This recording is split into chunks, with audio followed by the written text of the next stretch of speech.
بسم اللہ الرحمن الرحیم۔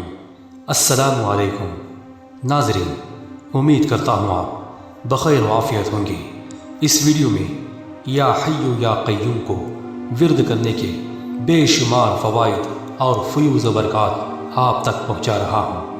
ناظرین، اتنا ہی نہیں، اس وظیفے کو پڑھ کر زندگی کے ہر مشکلات سے، ہر قسم کی رکاوٹوں سے نجات حاصل کر لیں۔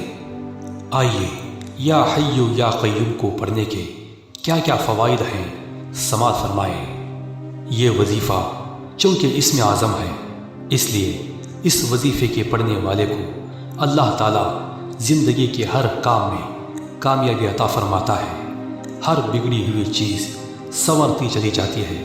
اسے پڑھنے سے تندرستی اور رزق میں برکت، ہر قسم کی مشکلات کا حل اور جائز تمناؤں کا پورا ہونا، مشکل سے مشکل رکاوٹیں دور ہونا، زبان کا تصدیق ہونا اور ہر قسم کی فیوز و برکات اس وظیفے کے پڑھنے والے کو اللہ تبارک و تعالیٰ نصیب فرماتا ہے۔ محترم ناظرین، چینل پر نئے ہو تو چینل کو ضرور سبسکرائب کر لیں۔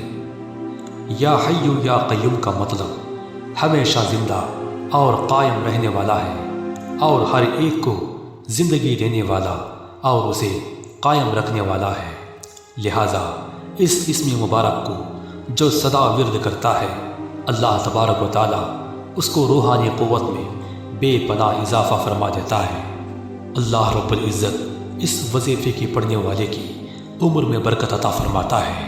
جو بندہ روزانہ بلا ناغہ بعد نماز فجر اور بعد نماز عشاء یا حی یا قیوم کو پڑھنے کا معمول بنا لیتا ہے، تو اللہ رب العزت اس اسم اعظم کی برکت سے اس کے ہر کام میں کامیابی عطا فرماتا ہے اور اسے روحانی قوت عطا فرماتا ہے۔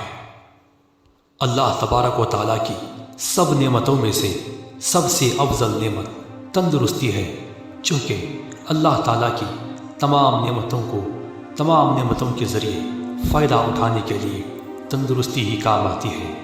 اس لیے اللہ تبارک و تعالیٰ سے ہمیشہ تندرست رہنے کے لیے دعا مانگتے رہنا چاہیے۔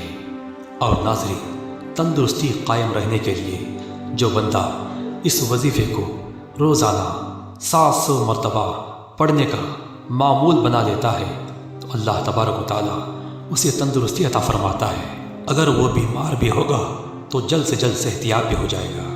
ناظرین، یا حی یا قیوم کو صبح و شام 70 مرتبہ پڑھنے کا معمول بنا لیں، تاکہ زندگی میں آنے والی ہر قسم کی رکاوٹوں سے محفوظ رہے۔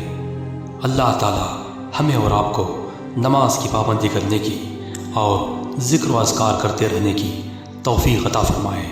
محترم ناظرین، ویڈیو پسند آئی تو لائک کریں اور اسے شیئر بھی کریں۔ ملتے ہیں ایک اگلی ویڈیو میں، اپنا خیال رکھیں۔ اللہ حافظ۔